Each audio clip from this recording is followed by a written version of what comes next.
to start the biggest war of this century, and I'm not going to fire a single shot. We're going to blow up 8 years of diplomacy. Well, if you think that got their undies in a wad, you just wait. Mr. Gorbachev, tear down this wall. Do you think he changed from the time he was the governor of California until he became the president? Do you think his politics changed, shifted? I think his politics may have changed somewhat, or, he changed his mind on some issues. We all do that in life as we get older, right, and go through phases, or when something happens to us, we have a very different opinion about it. But his principles, those didn't change. Well, actor Dennis Quaid and the producers of his new movie Reagan accusing Mark Zuckerberg and Meta of censoring efforts to publicize the film on Facebook, including the interview we did with Dennis Quaid you just saw at the Reagan Library. Let's bring in Dennis Quaid himself. Dennis, it's great to have you on the show. I want to put up a quote that you said about this. You said, quoting, Reagan said that the freedoms that we take for granted can be lost in a generation. Censorship like this, coupled with our silent assent, is a cautionary indication that we could be in danger of losing those freedoms. I mean, it seems to me, Dennis, this is censorship, plain and simple. It truly is. Reagan did say that, and I didn't think I'd live to ever see something like that. But lately, things have been kind of kooky in this country. Yeah, they really have. And it's interesting because Facebook's response to this, I thought, was kind of interesting. They said, and they're not denying it, they're acknowledging, this happened because our automated systems mistakenly determined that content about President Reagan required prior authorization in accordance with our policies for ads about social issues, elections, or politics. This was a mistake, and the restrictions on the ads has been lifted. Why is it these mistakes always only happen to conservatives? The algorithms only attach to conservative content, and that's it, Dennis. Yeah, and it seems to be automated that way for some reason. Nobody's responsible for that. But this happened, several times, actually, and we were suspended, 2 days in a row. You and I got in trouble there, Trace. Was this something you said or I said?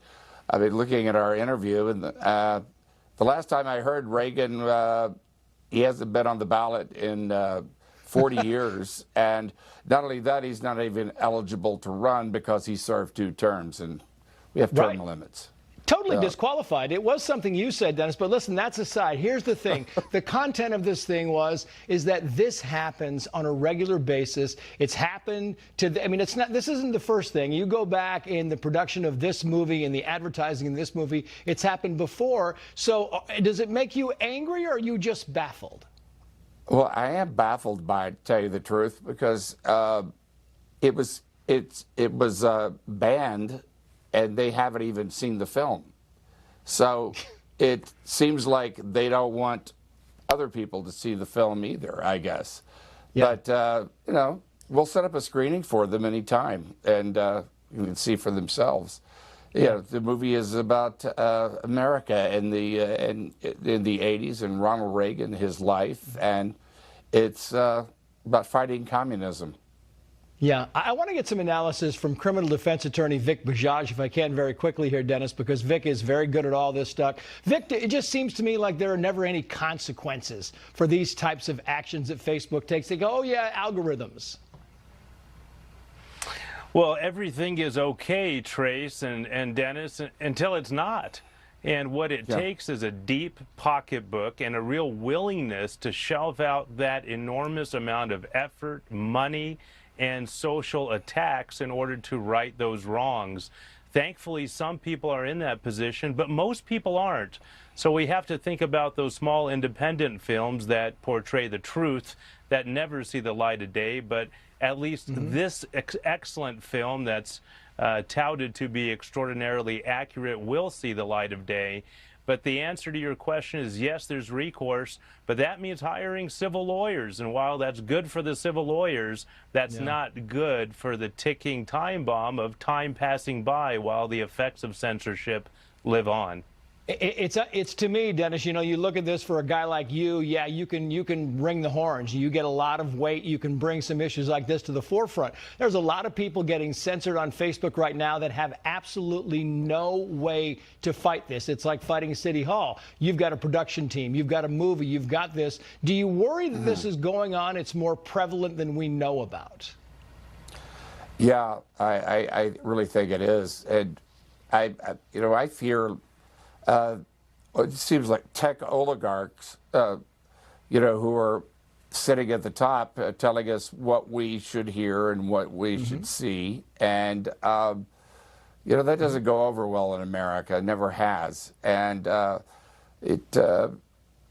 think we need to be really aware of it. And because by being silent about it, that's how we lose things one little thing at a time, and it adds up after a while. You're going to lose the freedom of speech.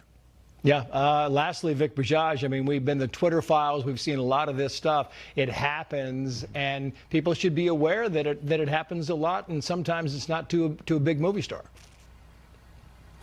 Well, that's right. And the question then becomes, who's going to right the wrong?